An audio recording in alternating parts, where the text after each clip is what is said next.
এমন একজন নবী, দুজাহানের বাদশা নবী। হাসরের মাঠে সমস্ত উম্মতগুলো বেহাল্লাসা হয়ে যাবে, সবাই কাঁদতে থাকবে, রব্বি ইয়া নফসি, রব্বি ইয়া নফসি।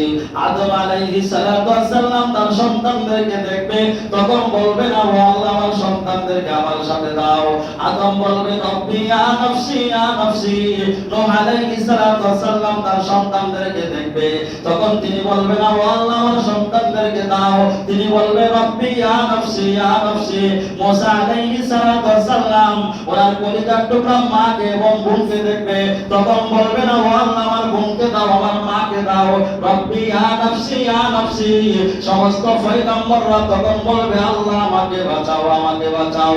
ওই দিন আমার আর আপনার নবী, দুজাহানের বাদশা নবী, রাহমাতাল লিল আলামিন নবী বলবে, রব্বি হাবলি উম্মতি, রব্বি হাবলি উম্মতি। জয় বলুন সুবহানাল্লাহ। সমস্ত উম্মত হাসরের মাঠে ভয়াবহ অবস্থা সহ্য করতে পারবে না, তারা এক এক করে সবাই মিলে সিদ্ধান্ত নেবে, চলো আমরা যাই আদম নবীর কাছে। আদম আলাইহিস সালাতু ওয়াস সালাম যাতে করে আমাদের জন্য সুপারিশ করে বিচার কার্য শুরু হয়ে যায়। বিচারের পরে একটা দিক হবে, ওই জাহান্নামে যাব না ওই জান্নাতে যাব। হাসরের মাঠে ভয়াবহতা আমার সহ্য হচ্ছে না।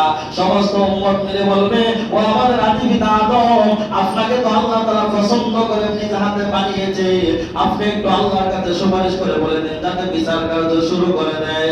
আদম আলাইহিস সালাতু ওয়াস সালাম বলবে, না আমি পারবো না, নূহের কাছে যাও। নূহ আলাইহিস সালাতু ওয়াস সালাম বলবে, আমিও আমার দ্বারা সম্ভব না, তোমরা ইব্রাহিম আলাইহিস সালাতু ওয়াস সালামের কাছে যাও। ইব্রাহিম আলাইহিস সালাতু ওয়াস সালাম বলবে, আজকে মালিকের দরবারে সুপারিশ করা আমার দ্বারা চলবে না, তোমরা মুসার কাছে যাও। মুসা বলবে, আমার দ্বারা চলবে না, ঈসার কাছে যাও। ঈসা রূহুল্লাহ বলবে, আমার দ্বারাও চলবে না, আমার দ্বারাও সম্ভব না, তবে আমি একটা রাস্তা দেখিয়ে দেই। ওই যে দুজাহানের বাদশা রাহমাতাল লিল আলামিন নবী সাল্লাল্লাহু আলাইহি ওয়াসাল্লামের কাছে তোমরা চলে যাও। আজকে শুধু মুহাম্মদুর রাসূলুল্লাহ সাল্লাল্লাহু আলাইহি ওয়াসাল্লাম ওই আল্লাহর দরবারে সুপারিশ করতে পারবে। জোরে বলুন সুবহানাল্লাহ।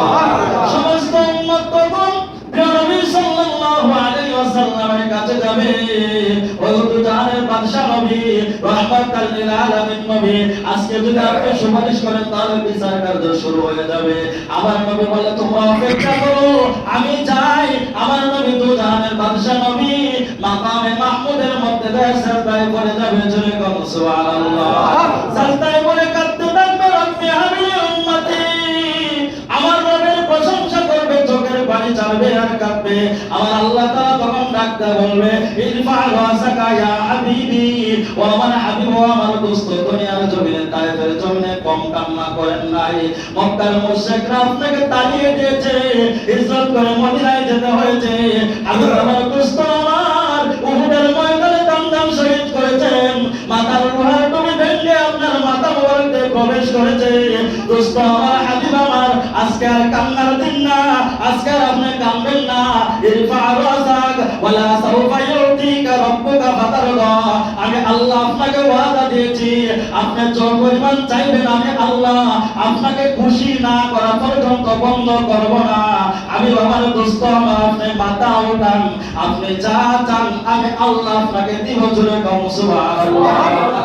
ওই রকম নবী, দুজাহানের বাদশা নবী, রাহমাতাল লিল আলামিন নবী, ওই নবীর মহব্বত ভালোবাসা যদি কারো অন্তরে থাকে, প্রিয় নবী সাল্লাল্লাহু আলাইহি ওয়াসাল্লাম ওই উম্মতটাকে জাহান্নাম থেকে বের করে জান্নাতে নিয়ে যাবে। জোরে বলুন সুবহানাল্লাহ। প্রিয় নবী সাল্লাল্লাহু আলাইহি ওয়াসাল্লামের মহব্বত অন্তরে রাখতে হবে। রাসূল পাক সাল্লাল্লাহু আলাইহি ওয়াসাল্লাম আদর্শ সুন্নাহ নিজের দেহের মধ্যে বাস্তবায়ন করতে হবে, মহব্বত অন্তরে রাখতে হবে। আর প্রিয় নবী সাল্লাল্লাহু আলাইহি ওয়াসাল্লামের সিরাত সুন্নাহ নিজের দেহের মধ্যে বাস্তবায়ন করতে হবে। যদি আমরা নিজের দেহের মধ্যে ওই সুন্নাহ